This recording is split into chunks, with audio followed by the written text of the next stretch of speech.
Pour illustrer le principe du redressement d'un courant, je m'appuie sur le sujet SIA 2020 de la banque PT, dans lequel il y avait une partie électronique de puissance qui nous demandait, dans un premier temps, de comprendre et de traduire le fonctionnement de ce pont redresseur. Ce pont redresseur, c'est ce qu'on appelle un pont de Gretz. Ici, c'est un pont triphasé. On va donc ici avoir trois branches. Si on devait redresser un courant monophasé, on enlèverait une des branches et les potentiels qu'on a ici seraient le potentiel du neutre et le potentiel de la phase. Pour bien comprendre les choses ici, j'ai fait dans les schémas qui sont dessous apparaître un potentiel supplémentaire qui est le potentiel du neutre.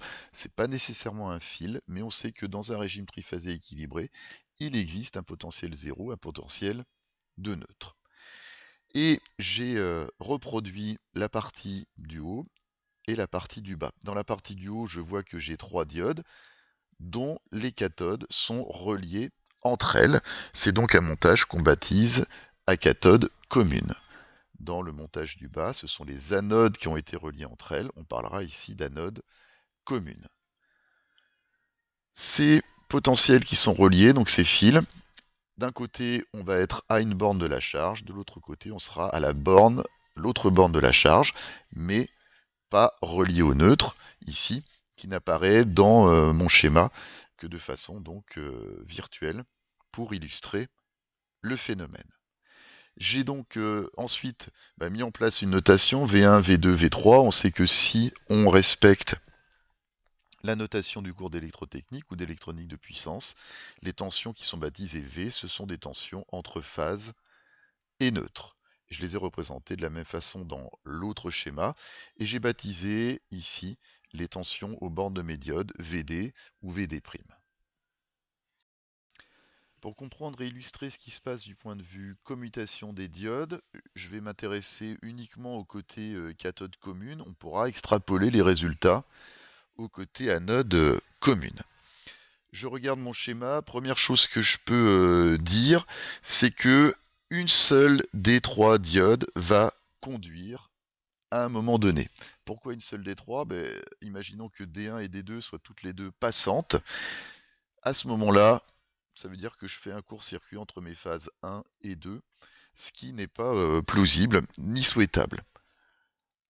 Fort de ça, je vais pouvoir exploiter le schéma et établir trois lois d'émail. La première loi d'émail, ici, ça sera un V1 moins VD1 plus VD2 moins V2 égale 0. Deuxième relation, V1 moins VD1, toujours en passant dans la branche qui contient la diode 1, plus cette fois-ci en passant par la diode 3, VD3 moins V3 égale 0.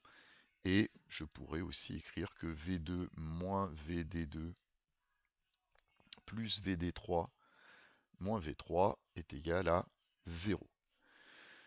Je m'aperçois que ces trois relations ne sont pas linéairement indépendantes. Par exemple, l'équation numéro 3 est une combinaison linéaire des deux autres. Dire que ma diode D1 est passante, c'est dire que VD1 est égal à 0. V1 est égal à 0, ça va me permettre de dire ici que pour l'équation 1, j'ai VD2 qui vaut V2 moins V1. Et l'équation numéro 2 me permet de dire que VD3 est égal à V3 moins V1. Cependant, j'ai dit que ces deux diodes-là étaient bloquées, ce qui veut dire que les tensions VD2 et VD3 en convention récepteur sont nécessairement négatives. Ça veut dire ici que j'ai nécessairement V1 qui est supérieur à V2. J'ai forcément ici V1 qui est supérieur à V3. Dernière condition, j'ai nécessairement ici V1 qui doit être supérieur à 0, parce que si V1 était négatif, je ne pourrais pas toujours satisfaire ces deux relations-là. On en tire donc une conclusion ici, c'est que et on le traduit, je vais le mettre entre guillemets parce que c'est souvent comme ça qu'on va le traduire dans les ouvrages ou les pages web que vous pourrez consulter. D1 est passante. Si V1 est la plus positive des trois tensions.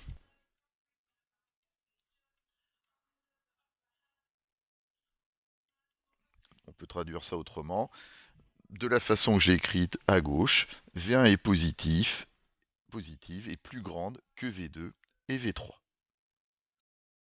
Côté anode commune, on va pouvoir transposer directement. Je constate ici que j'ai un changement d'orientation relatif de la tension définie au bord de D'1 par rapport à V1, et puis pareil pour les deux autres tensions. On pourrait réécrire les équations, on va transposer directement ici et dire que D'1 est passante, cette fois-ci, si V1 est la plus négative des trois tensions.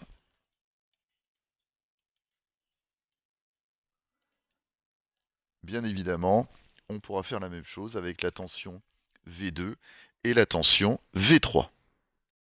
Reste à transposer sur un chronogramme. On voit apparaître donc les tensions en trait continu V1, V2 et V3. V1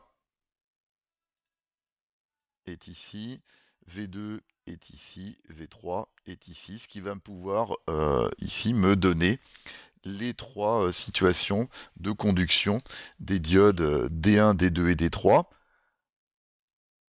Donc D1 ne conduit pas tant que ici la tension V1 n'est pas positive et la plus grande des trois.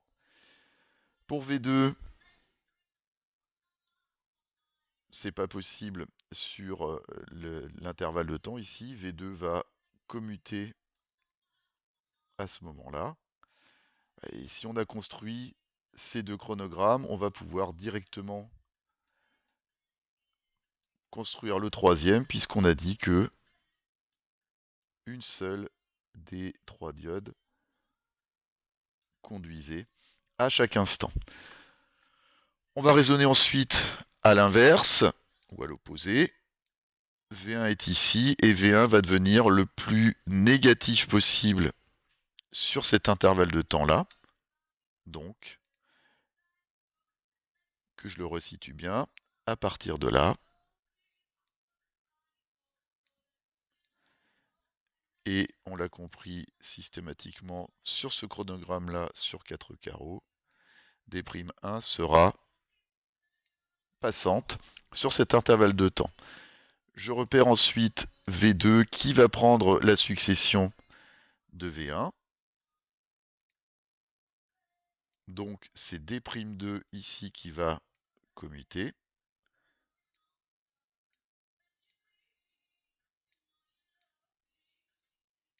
Et enfin, je peux former le complémentaire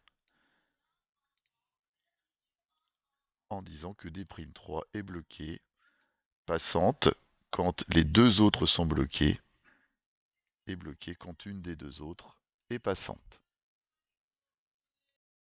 Pour tracer les évolutions temporelles de UG, on va s'appuyer sur le diagramme de conduction des diodes. Je peux constater sur mon schéma que les diodes D1, D2 et D3, eh bien, quand elles sont fermées, elles correspondent à la borne VP de ma charge, alors que les trois autres correspondent à la borne VM. Donc, si je regarde ce qui se passe, par exemple, dans le premier cas de figure, j'ai la diode D3 qui est fermée, donc VP est au potentiel V3. Et j'ai la diode D'2 qui est fermée, donc VM est au potentiel V2. Ce qui veut dire ici que UG qui vaut VP moins VM est égal à U3 moins U2. U3 moins U2, si on repère, c'est cette portion de courbe qu'on peut d'ores et déjà donc surligner. Dans le deuxième cas de figure, c'est D1 qui est fermé, donc VP est au potentiel V1, et D'2 toujours fermé, donc VM est au potentiel V2. Ça correspond donc à la courbe V1 moins V2, et on voit que cette courbe V1 moins V2, elle est représentée ici. On a compris que si ensuite on extrapole ça à toutes les phases du fonctionnement de notre redresseur, eh bien, on obtient cette courbe-là. On constate bien, à une ondulation près, la conversion d'un réseau alternatif triphasé vers un courant ici qui est quasiment continu. Pour l'ondulation delta UG, le sujet indique juste qu'il faut déterminer l'amplitude de cette ondulation.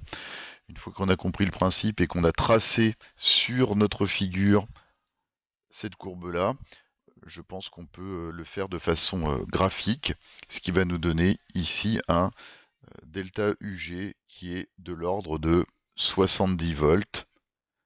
Si on fait un calcul plus précis, on est un peu plus proche des 75 volts, mais la lecture graphique doit suffire.